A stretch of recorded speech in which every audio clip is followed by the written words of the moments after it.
Hey guys, it's Karsten Kroening back at it again with another YouTube video. Today we are doing my most longest running series, which is my pickups and favorites. This is a series where I show you guys my clothing pickups as well as my favorite books, movies, TV shows, podcasts, music, whatever that I have enjoyed for the last little period of my life. Really, it's just me showcasing whatever I've found interesting, insightful, meaningful, life-giving that I want to ungatekeep for you and show you guys so that hopefully you guys can get something out of it too. But anyway, let's get right into clothing pickups. The first piece I want to show you guys is from this brand called Black Merle. Black Merle is a Korean gothic menswear brand that has just been killing it for about the last 2 years. Basically, their whole vision is to kind of create this gothic streetwear look with these amazing, great fitting silhouettes and have a lot of detail and creativity in them. I wouldn't necessarily call them avant-garde, but they sort of fill a similar hole to what early Rick Owens filled for me, or early Dark Shadow Merle, and this is their gray Endo shirt. The Endo shirt is sort of their silhouette of what they think a button-up shirt should be. All Endo shirts have this very interesting sort of collarless collar, and then all Endo shirts also have these double sleeves here. So you can sort of style them in a few different ways and have this interesting overlapping texture to it. Endo shirts come in all different shades of gray and black and are all made out of these very interesting different materials. And this gray shirt I have is in this sort of distressed looking fabric. It is a really beautiful shirt. I love the sort of just distressed, almost wabi-sabi quality to it. And if you guys haven't checked out Black Merle yet, this is your sign to do so because they are awesome. The next pickup I have is from my own brand, so I suppose it's not really a pickup, but I want to show it to you guys today. And it is this. This is called the Raziel Crewneck. It is from my upcoming collection for this year, which is called Seraphim. It's sort of our pre-collection little drop. Again, this is the Raziel 001 style of this crewneck. But basically, it's a heavy cotton crewneck with a lot of amazing details put into it. The whole sort of Seraphim collection that I'll be releasing continuously in the next couple of months is really all sort of based off of this idea of like the Mecha Angel. All of the Seraphim collection that I'll be releasing in the next couple of months is all sort of a continuation of sort of the themes I had when I went into my last collection, where I referenced a lot of Neon Genesis, and I released this long sleeve called the Evangelion long sleeve, which I think a lot of you have seen. It had this idea for sort of a mechanized angel-like pattern, and that whole concept really stuck with me even after I released that Evangelion long sleeve, and I just wanted to expand on it. So a lot of the pieces in the next collection are sort of based off of these like mechanized angel looks and have patterns and paneling that are kind of like my own version of mechanized angel patterns. And the whole concept of like the Seraphim collection is not only based on Neon Genesis, but just angels in general. So this collection was kind of apotropaic for me. We really set out to make a really comfortable, really cool looking everyday crew neck that you can just throw on, that has character, that has quality, that has interest, but is not too wild. This will be releasing in a couple of days actually, so it'll probably be out by the time you guys are seeing it, but super, super proud of this piece. It was super, super fun to make. The next piece I have to show you guys is an outerwear jacket, and it is another piece from Black Merle. This is their Mohair coat, almost like a parka, but doesn't have a hood, and it has this big collar that sort of just looks really great with layering and styling it. I really, really like this coat. There's a sense to it that's very gothic, almost Nosferatu-like. There's an edge to it, there's an aggressiveness with it that really reminds me of a lot of those early Rick Owens Dark Shadow pieces. It has a really great shape and construction. They really made a coat that just fits somebody super, super well. And I live in Seattle where it rains a lot, so I don't end up wearing this as much as I'd want to, because that would damage the mohair pretty bad. But whenever I have gotten a chance to wear it, I really, really like it. Next piece I want to tease is another piece from my up-and-coming Seraphim collection,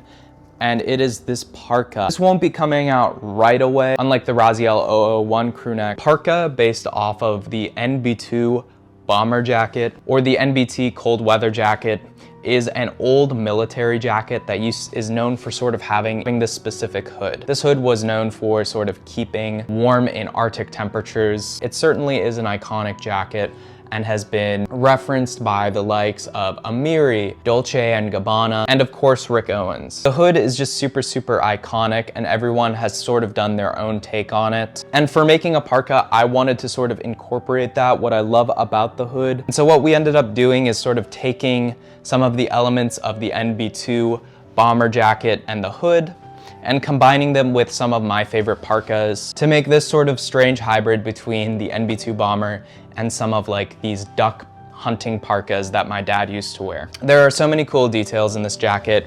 We have hidden zippers that are in the seams, as well as this really high quality quilted interior. This is basically as high quality as we could get for a soft cotton parka of this nature. And of course, like all of the other pieces in this collection, it has that sort of mecha angel back. Moving on to the next pickup are these boots from Rick Owens. I've been really fond of the older Rick Owens boots, sort of from the pre-2014 era. You know, today we know of a lot of Rick Owens footwear to be very exaggerated. There's a certain era before he kind of got into that was a little bit more subtle. And so recently I've been looking at a lot of these old Rick Owens Moto boots, plinth boots, and I came across these, and so I have bought these to sort of be a restoration project. But I saw these and I really wanted to sort of give them new life, and so I just got these in the mail a couple of days ago, and I wanted to show you guys them before I ship them off to sort of be restored. And so I'm super excited to do that with these boots. I wanted to show you that are both pants from my upcoming collection, Seraphim. The first are these are the Tharsis jeans. The Tharsis jeans are sort of based off of sailor pants. Tharsis was like the angel of the sea, and these are sailor pants, so if that kind of gives you any idea of why the name is that. These are sort of the jeans that I am releasing in the Seraphim collection. They are based on the same sort of fit that I had for my Dismos denim, where they're sort of these straight, slightly flared denim that just fit really well on the body. I really loved that silhouette. A lot of other people loved the fit of the Dismos denim. Unfortunately, we had really limited quantity of the material for that denim, so I wanted to bring back that fit, but in a completely unique and different way. So I'd redid it with a completely new pattern and as sailor pants. So sailor pants are super unique. Of course, they have this flap here. You can undo to reveal the zipper and to take them on and off. They also have this really interesting pocketing system where I created these pockets that are sort of built into the seams. Most pockets you'll see on pants are sort of just like stitched onto the actual pant themselves. Pockets are actually made up and constructed with the pattern. Again, these pants fit super beautifully. Proud of these from the collection, and I can't wait to when these come out. Then the next pair of pants that I want to show you are the Sitael cargos. Now these cargos are super special for a few reasons.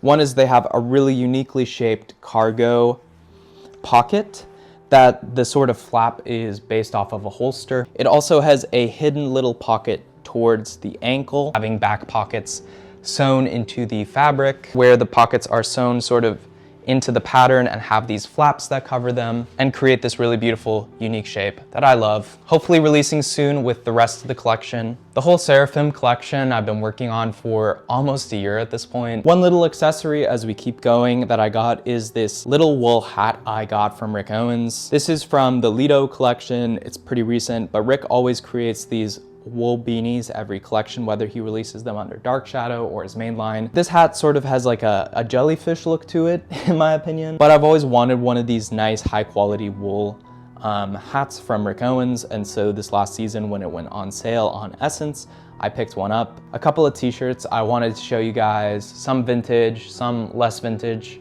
but a couple of band tees that I've got recently. First is this vintage Skullflower t-shirt. If you don't know what Skullflower is, it's a death industrial sludge doom metal band from the 80s and 90s. Very similar to Ramla, if you've ever heard of them, or maybe like a Godflesh. I was super lucky to get this. I've never seen a vintage Skullflower shirt. The next vintage tee I have is from a crust punk band called His Hero Is Gone. This was a crust punk rock band from the early 2000s that just made awesome, crushing music. Anyway, super cool band. And again, I am just super happy to have one of these in my collection. Next shirt I have is not a vintage band shirt, but it is super, super rare. And it is this Hunting Lodge shirt. Now, Hunting Lodge is sort of like Skullflower in that it's a very niche power electronics group. These guys were from the 80s in Michigan. Basically, no vintage Hunting Lodge t-shirt exists from my knowledge. I've never seen one on the internet. Have really only ever done one merch drop from my knowledge. I think it was back in 2019 or 2021, and it sold out basically like the day it released, except for like some really odd sizes. Eventually, a seller from Japan put out that they had one of the merch drop pieces in my size. And so I was able to buy one earlier this year, blank from like 2019 or 2021, I don't remember which. So it's not vintage by any means. But really having any Hunting Lodge shirt is super, super cool because there's just so little. Next piece is from a band that I have seen a few times this year, and it's from The Body. I got this shirt on their most recent tour with Disfig, where they played that Orchards of a Futile Heaven album. The Body has definitely been my favorite band for the last year. I picked this up as well as a copy of their vinyl when I saw them. It's a super cool shirt. It's printed on one of the nicest blanks I've ever held, and it just says, "I will blot out man." It has this cool medieval weapons on it. Basically, when I was formulating my whole Seraphim collection, I would listen to The Body every day. I would just listen, especially to their newest album, the Orchards of a Futile Heaven one. I would just listen to that and just design and come up with ideas and redesign. And then again, the sort of last pickup I'm actually wearing, and it is this Vatican Shadow long sleeve that I got from Hospital Records. If you don't know what Vatican Shadow is, it is the project of Dominic Fairnow. He has a few different electronic projects, whether it's Prudient, Vatican Shadow, Christian Cosmos, and this is a shirt from the most recent Vatican Shadow project. And it's just super, super cool. I ended up waiting like 6 months for this shirt. It was crazy. Again, it may not be vintage, so I guess it's not super rare or coveted, and you should 100% go support musical artists by buying their merch or seeing them live. So I want to show you guys some books that I've been reading. The first book I have is this one, and it's called Spinal Catastrophism, A Secret History. And it's by this guy, Thomas Mohair. Basically, this author, Thomas Mohair, uses studies of the spine from a variety of different disciplines to sort of tell his own version of human history. He's inspired by so many various different scientific studies, but also J.G. Ballard, William Burroughs, Friedrich Nietzsche. It's a combination of not only like all of this sort of scientific studies of how the spine plays out in evolution, but also through psychology, through philosophy, through literature. And he uses all of these sort of anecdotes and studies of the spine to sort of craft his narrative around what he believes human history is. And while I will say I enjoyed this book very much, as it's just fascinating and you learn a lot, there is a sense where this author is very fatalistic, very, maybe not nihilistic, but has a very dark, sort of cynical view of human history that I don't necessarily agree with. And I think it's worth noting that the negativity of the overall message of this book does sort of hinder it. Like, I think the best way to describe this book is like schizophrenic academia. The dark sort of fatalistic view that the author takes is not something I would encourage. And I think that sort of view really casts a shadow on this from being something that I would say is an amazing book to being a very good book. I have been reading this book by Mark Fisher. This isn't really as much of an official title from Mark Fisher as much as it was his PhD thesis. And this is Flatline Constructs, Gothic Materialism and Cybernetic Theory Fiction. And it even has a foreword from Death Grips. Regarding Mark Fisher's work, I've never been super impressed by it. That's not to say that he wasn't a smart person, and I think a lot of his K-punk blogging was really, really enjoyable and insightful, but some of his bigger works such as Capitalist Realism or Ghosts of My Life just have never hit with me in a really deep, endearing way. But this one here, Flatline Constructs, has really hit something with me that I find super interesting. While a lot of Mark Fisher's work is sort of a critique around capitalism, this is more about the human's relationship with technology. And I've just found it to be really, really fascinating. A big part of this book is sort of talking about the sort of gothic and macabre nature that technology plays in interaction with human life and the human soul. And it talks about everything from Deleuze and Guattari to Baudrillard to Blade Runner to Videodrone, and it talks all about our relationship with the internet and the human soul in regards to that. Perhaps I wouldn't agree with everything that Mark Fisher posits in this book, but I do think it's the book that begs the most interesting questions, especially here in 2025, where we are really having to grapple and reflect technology's relationship with our own human nature and society in so much more of a real way than 10 years ago. Now, with that being said, my one critique of this book was this was his PhD thesis. And so it is written like a PhD thesis, in so that it is not very entertaining to read.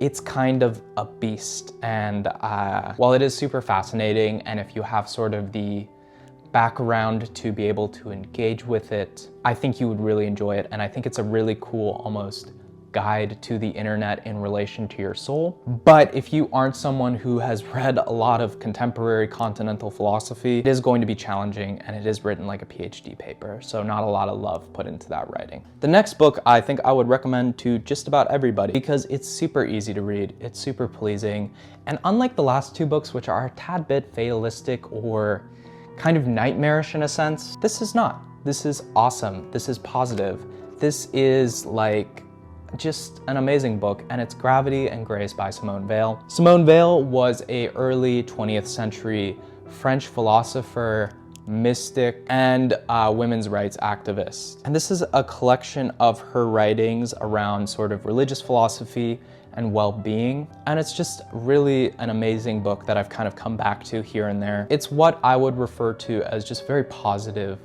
philosophy, which for me has contrasted well against Thomas Mahoyan's work. And every time I've read this little excerpt of it, it's just been immensely impactful and helpful to my day-to-day life and sort of my reckoning with the world. Next, I got this book. This is called Jung on Mythology, and it was written by Robert Siegel, who compiled a bunch of different writings and texts and lectures and papers on Jung, specifically around mythology, because with Jung and a lot of his work, oftentimes he places different topics next to each other. So what Robert Siegel did here is he specifically gathered a bunch of the texts Carl Jung had about mythology. Jung's sort of theories around mythology have been super, super impactful for me as a person.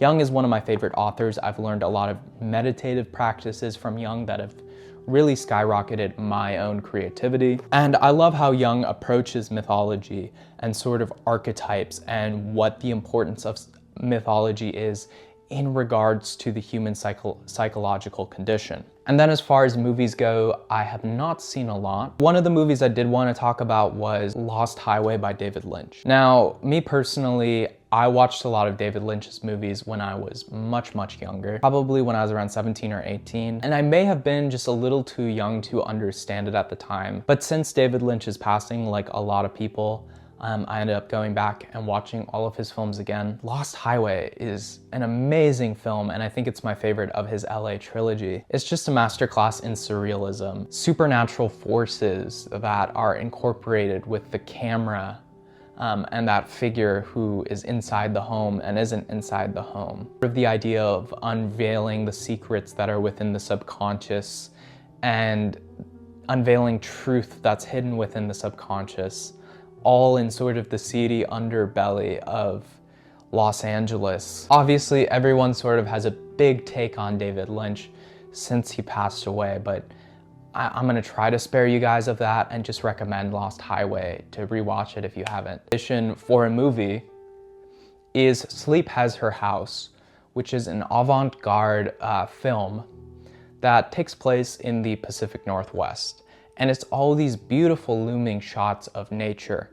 Basically, there's very little story. It's just this kind of staticky sound design and these overlaid images of nature. This is 100% avant-garde, and it's also 100% like experimental. And if you're just like flat out watching it, I think it could get a little boring, and I don't know if everyone would appreciate it. But for me, in these past couple of weeks, I initially watched this film to gather some footage for some live shows that I was helping to creative direct for a musical artist. And then I just really fell in love with the aesthetics and feel of this film.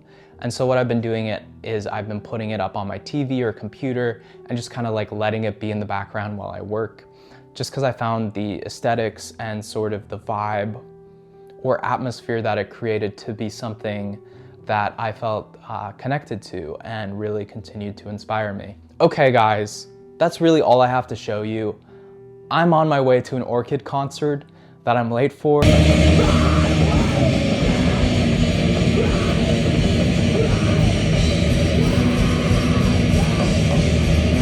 Shout out to them. But I want to leave you guys with some music. Thank you guys so much for subscribing and being on this journey with me. But until next time, my name is Karsten Kroening. Thank you for watching this video. And here's some music that I would recommend for you all.